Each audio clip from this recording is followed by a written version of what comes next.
Sullivan Man here. We're going to be working on the second bedroom here again today. We're hopefully going to be putting some insulation up along the roof here. If you remember, I think it was about a year ago when I did a video, actually a couple of videos I think it was, on putting insulation in the like a little crawl space that's on the other side of this wall here. We're going to be doing the same thing up along this roof, and if you can see some of that insulation that is poking up there. We're basically going to be continuing that insulation up the roof here. And I figured I might as well do this while the ceiling is open, because it's going to be like real easy access, right? If I put the ceiling back up and then try to do this, Evan, well, then I got to try to get up there and through there. It's completely open, right, Evan? So I have nice, easy access to it. So I figured now is a good time to do it. Hopefully, hurry up and get that done, and then we can actually get the ceiling on here. Again, Evan, without the ceiling, we're kind of open to the outside here. There is a vent. I don't know if you can see it right up there. And then we got a vent on the other side here as well. We're just open to the attic. So I don't want to have this open any longer than what I necessarily have to. Anyway, let's get to work, Evan. Actually, let me do a real quick here. We'll show you what we're doing, and then we'll get to work. Okay, looking up, Evan, I don't know if there's a good place to show this here or not. And once we actually get into it, hopefully you folks can see it a little bit better. But basically, we're going to be taking these strips, Evan. We're going to be stapling them up along the edge. And then I'll be taking insulation here, which I got all laying down here. And by the way, these are all like different to width bays, by the way. So I had to individually cut each section here to the correct width. Hopefully I got that all correct. And then we're going to put this up there, and then we'll spray foam. You can see some of the spray foam there. We'll spray foam these in. Again, I'm not going to screw them in, hold them in any other way. We're just going to put these up here, spray foam along the edge, and that will hopefully hold it in place. So first things first, actually, you know what? Very first thing first, I might actually get up here with a vacuum a little bit. I see lots of little cobwebs. We'll vacuum those up real quick, and then we'll get in. We'll staple those in, and then we'll put these in. And it might be a little custom fitting here, at least for stars. Like we got here, we'll have to cut out a little bit around that. I think that's probably the story for most of these. There we got a little bit. That one we got a little bit. I tried to cut all these like an inch narrower than what they actually need to be. So should have about ½ inch in either side to play with, give or take.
Okay, I got all the strips nailed on here. Again, I'm just pin nailing them on here with my finish nailer. Again, I just need something to hold them up there until we get the spray foam. So, not looking for anything too crazy strong here. They just need to stay in place a little bit, and the pin nailer seems to be a nice, easy way of doing that. These strips are 1 inch by approximately 1 inch. At least that's what I tried to cut them to on my table saw anyway. Obviously, they vary a little bit. Doesn't really matter. Basically, all I'm looking for here is to hold this insulation off the roof deck by about 1 inch. Just to give ourselves 1 inch of airspace between the roof deck and the insulation, so we can have some breathing room in between there. Okay, now that that's done, I think we're ready to start putting the actual insulation boards up here. I'm gonna have to go grab a couple of 2x4s here a minute. Again, if you watch the videos where I did the other room there, I basically just used the 2x4s to hold this in place while we spray foamed it. And again, once it's spray foamed, everyone, then it should stay in place. You don't need any other fasteners or anything like that. Again, relying on the spray foam here. Like I said, I tried to cut these all about 1 inch narrower than the actual gap up there, and give or take. And again, as I mentioned, I think a few moments ago, like all of these are different widths. None of them seem to be the same. Everywhere from like 12 inches, I think the 12-inch one is like that one right there, to like 15 or 16 inches on that one there. Or maybe this was the 12 one. I'm not sure. There's some 13s, there's some 14s. They're all over the place. All over the place. I'm not sure why that is, but also, okay, real quick before I get into this, I'm not sure what's up with some of the weird framing too. Like we got little like spacer board in there. There's a spacer board there. No idea. Spacer board there. There's not one there, though. I don't know, but no. Not sure exactly what the purpose of the space... Yeah, there's not a spacer board there either. Like, what is the purpose of the spacer board? Oh, actually, you know what? I see they got it marked on there. But why? Why not just run it? I don't know. No idea, but I'm not sure what the builder was smoking when they did that one. I presume there's a reason. Oh, yeah, look at that nail. Didn't even get in the board there. Oh, well. This house, by the way, I don't know if I've mentioned this before. I think I have, but this house was supposedly built by a builder, so I don't know. Not sure what to say about that, and then supposedly the house was built by a builder.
Okay, well, got all the insulation put up there. Ended up having to get 2 short pieces put together here for that middle one. I was short 1 piece, Evan, so, oh well, is what it is there. That was the narrowest one right there, but got them all in.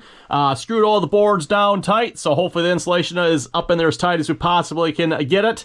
I don't know why, but for some reason, those 3 pieces over there are like a 1/4 inch thicker than the rest. It was all supposed to be 2.5 inches thick, but those are like 2 3/4 for some reason. So, and again, if you do the math, Evan, we added 1-inch strips, plus this is 2.5 inch thick insulation. That gets us to 3.5 inches thick, right? The thickness of a 2x4 here. So we're pretty much completely filling in that gap. And then once we're done with this, Evan, we've got one more step yet. And if you look in this room here, you can see how it's going to eventually end up looking. We are going to put 1-inch insulation over everything.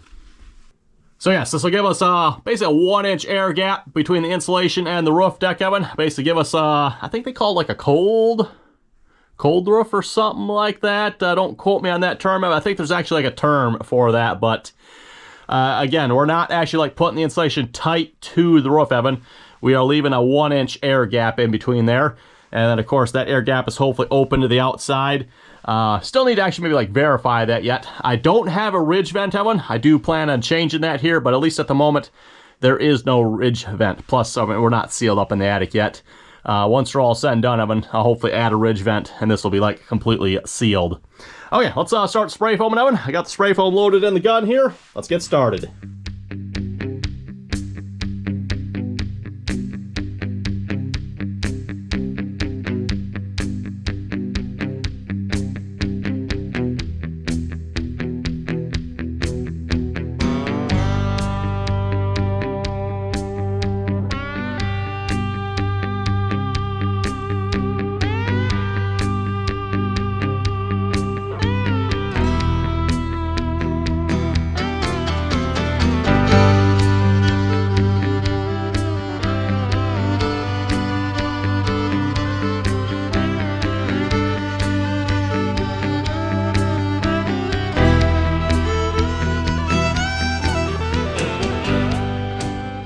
Okay, when spray foam is complete, top to bottom here. I just finished up pulling the boards off, and just a couple little missing spots here and there. Filled those in. Figured the spray foam is probably dry enough to do that with. At least hopefully they're set up enough. Whatever is cured, set up, dried, whatever spray foam does, right? Yeah, I think it looks pretty good, Evan. Don't think we got too much excess anywhere. Couple spots, maybe a little bit much. I think we did pretty good on this, though. I'll probably let this set up now. I don't think I dare work on this anymore tonight, Evan.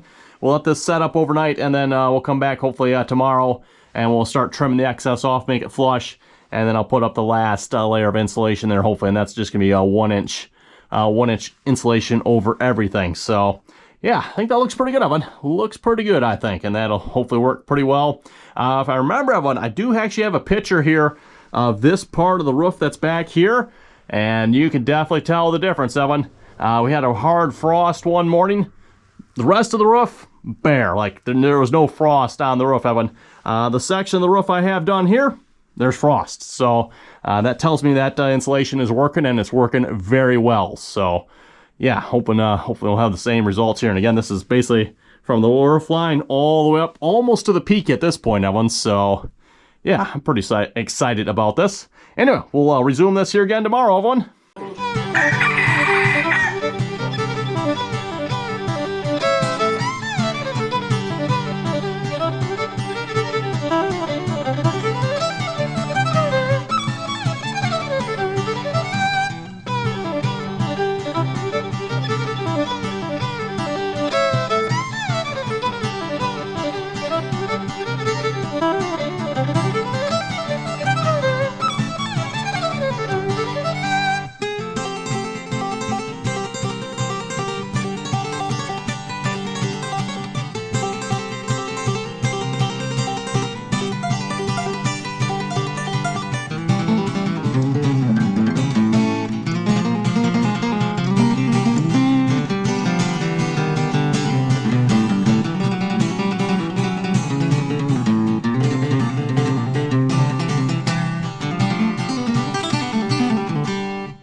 got that all trimmed out here. That didn't take too long. Went quite nicely, I would say, as well. Had one spot here. I don't know if I can find it in a minute. That is still actually like, oh yeah, right there. Still soft yet. I mean, it is still like oozing out of there. Must have put quite a bit of spray foam in that spot or something. It's also a little bit cold outside here as well. So typically the spray foam sets up a little bit slower when it's cold. Also doesn't usually expand as much either. So a little something to know about that. Anyway, I think we're ready to put the last sheet of insulation on it. So I'm going to go outside, grab that here in a minute. And yeah, we'll put the last sheets of insulation on here. And then got some nails and stuff to pull out. We should be ready for drywall.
So anyway, with that, I think we're going to wrap this video up. If you folks have any comments and or questions, be sure to leave them down below. I think the insulation detail turned out pretty good here.